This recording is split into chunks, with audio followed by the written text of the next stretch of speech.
Welcome to Warhammer 40k lore in the Bible, where I pull from Warhammer 40k lore to help explain biblical lore. And today I'm going to be reacting to some Ultramarine TikToks.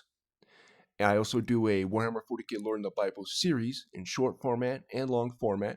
So check out my watch page and be in the short section and on the playlist. So if you want to check that out, that's where there be. Alright, let's get this started here. Zechariah 10:5. And they shall be as mighty men, which tread down their enemies in the mire of the streets in the battle.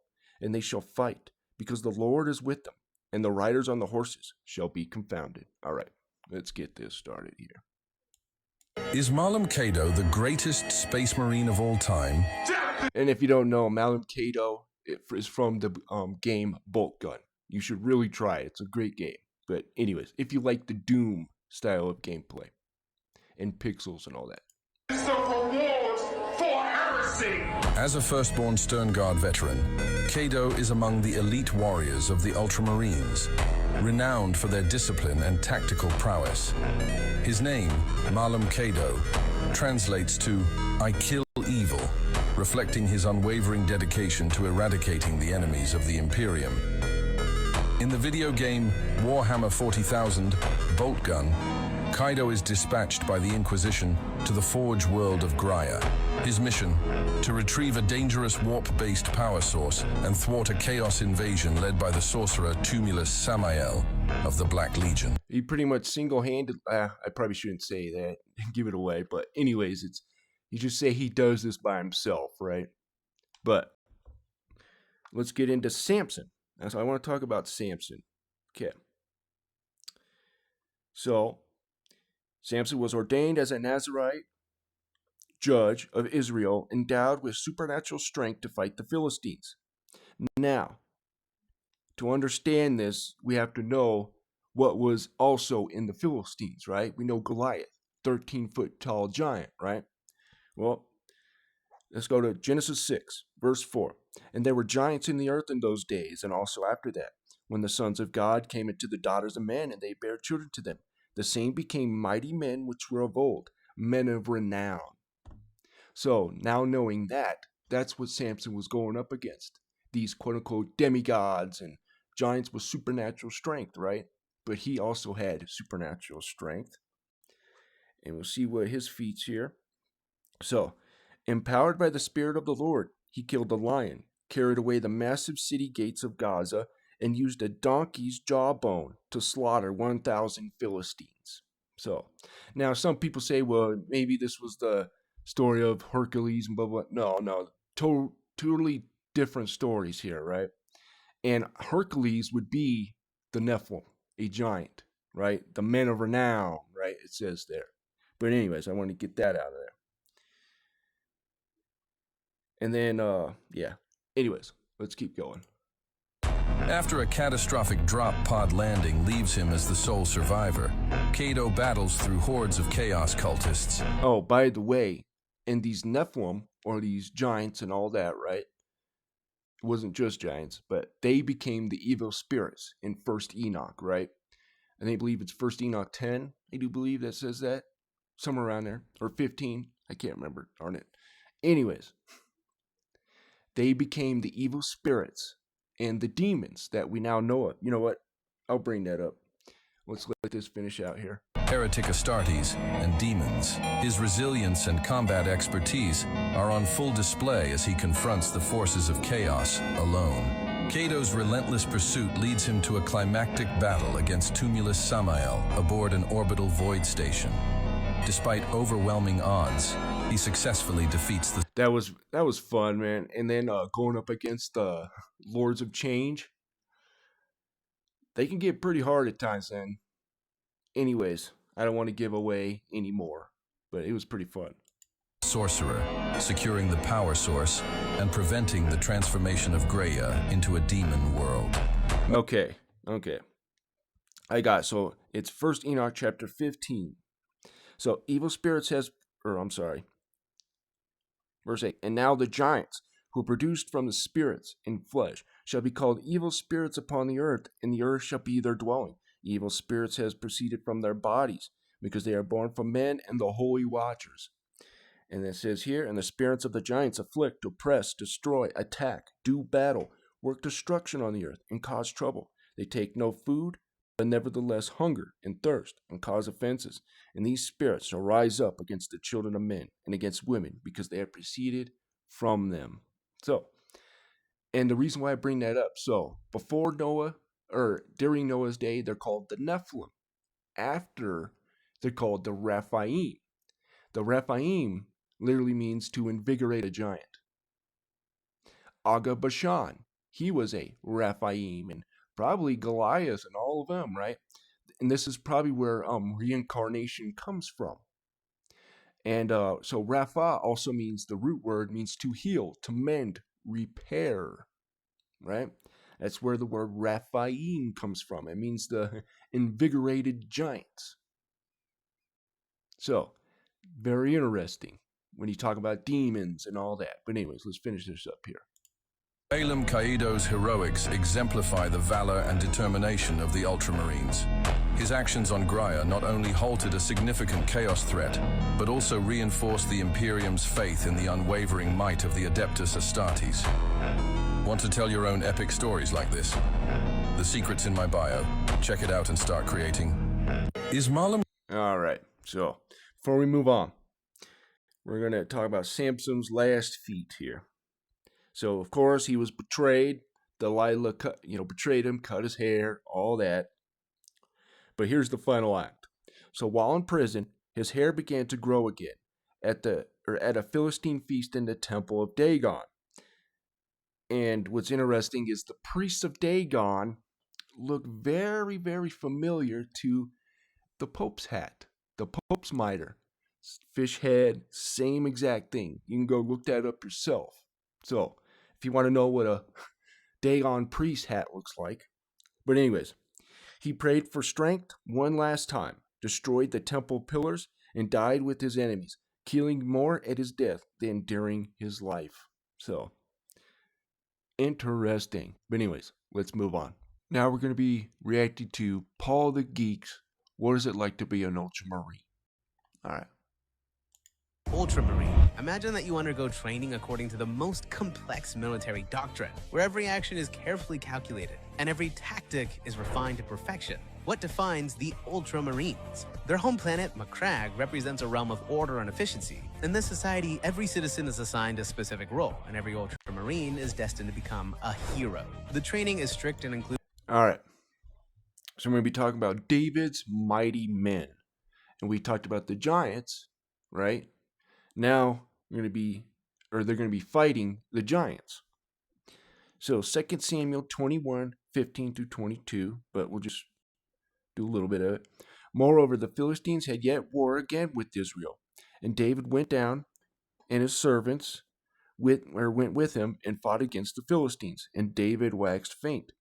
And Ishbenob, which was one of the sons of the giant, the weight of whose spear weighed 300 shekels of brass in weight, he being girded with a new sword, thought to have slain David. But Abishai, the son of Zeruiah, succored him, and smote the Philistine, and killed him. Then the men of David sware unto him, saying, Thou shalt go no more out with us to battle, that thou quench not the light of Israel. Okay. So these are his mighty men fighting up against these giants and destroying them. Includes everything from standard physical exercises to complex tactical simulations. Ultramarines transform into flawless warriors. Their genetic legacy comes from the Primarch Rabute Gilliman. Their combat mastery is unmatched. Ultramarines possess strategic adaptability to handle any situation, And David is kind of like a Rabute Gilliman, because he builds, civilization, and he's a warrior. A Primarch is the leader of their legion, right? So is David. But anyways. it is the fiercest close combat battles with orcs or the application of superior tactics against Eldar. Ultramarines are trained to guide and motivate everyone around them. They place their honor above all, always fighting with the Emperor in their hearts. To be an Ultramarine means to embody the highest ideals of the Imperium. For the Emperor. discipline, honor, and the strategic brilliance of the Empire in their very soul. So what does it mean to be an Ultramarine? It means to be a defender of humanity, the elite among the elite, and the true embodiment of the glory and honor of the Empire. And that's what David and them were doing, to be honest, because these giants wanted to take us out. They wanted to replace us, basically, right? Which is why God went in, had a crusade, right, into Israel, or Canaan, that became Israel, because there were these giants there. And I believe because there's something with Jerusalem that probably was where Adam fell, or something to that extent, that God wants that city, wants that place, and they knew that, right? But anyways, I digress. Now, you can't talk about the Ultramarines without mentioning their Primarch, Robu Goleman. And the guy I'm going to be bringing up in the Bible is David again, right? We're going to see. So therefore David inquired of the Lord, saying, shall I go and smite these Philistines? And the Lord said unto David, go, smite the Philistines, and save Keilah. And by the way, again, these Philistines have giants in them, in these men of renown, very supernaturally enhanced giants as well. So keep that in mind. And not only that, the Rephaim, right, the undead. And go and smite the Philistines, and save Keilah. And David's man said unto him, behold, we are afraid here in Judah. How much more then if we come to Keilah against the armies of the Philistines? Then David inquired of the Lord yet again, and the Lord answered him and said, arise, go down to Keilah, for I will deliver the Philistines into thine hand. So David his man went to Keilah and fought with the Philistines, and brought away their cattle, and smote with the great slaughter. So David saved the inhabitants of Keilah. And we know David became the king of Israel and all that, right? So, anyways. Robute Guilliman, also known as the Avenging Son, is the Primarch of the Ultramarines. An accomplished warlord and diplomat who ruled his own empire before rediscovery by the Emperor, Guilliman was unique among his brother Primarchs, in that he saw himself as not only a warrior, but also a builder of civilizations. In addition to his leadership of the largest Space Marine Legion during the Great Crusade. By the way, this is Holy Terra. Who is the Primarch Robu Goleman? By the way, I keep forgetting to do that. Guilliman became renowned for his efforts to preserve the Imperium in the aftermath of the devastating Horus Heresy, becoming Lord Commander of the Imperium. His skills in logistics is second to none. He's always making sure every move he makes is the most efficient and effective it can be. Among his most noteworthy achievements is the authoring of the Codex Astartes. He's, one thing about, Robu Goleman, if you don't know, he's one of the Primarchs that are alive in Warhammer 40k, the 41st millennium, and Lionel Johnson as well. And I do believe one, supposedly, I've been hearing, another one's coming, but I don't know.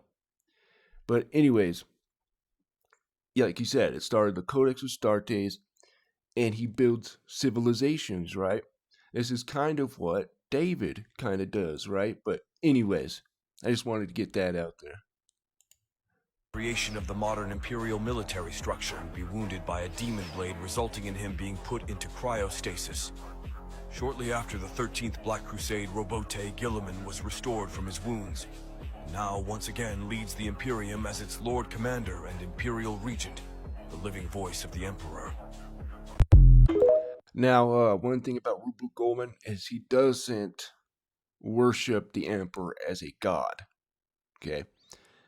But he kind of has to live within the means of the Imperium, so he kind of just, I guess you could say, doesn't necessarily talk about it. But yeah, he doesn't worship the Emperor as a god, but as a man of reverence, per se, right? But so he's like one of the only ones. But and the Space Marines, a lot of the Space Marines don't worship him kind of as a god, but they reverence as a man, right? One of the most powerful men, per se, right? Anyways, So we're gonna wind this down here, guys.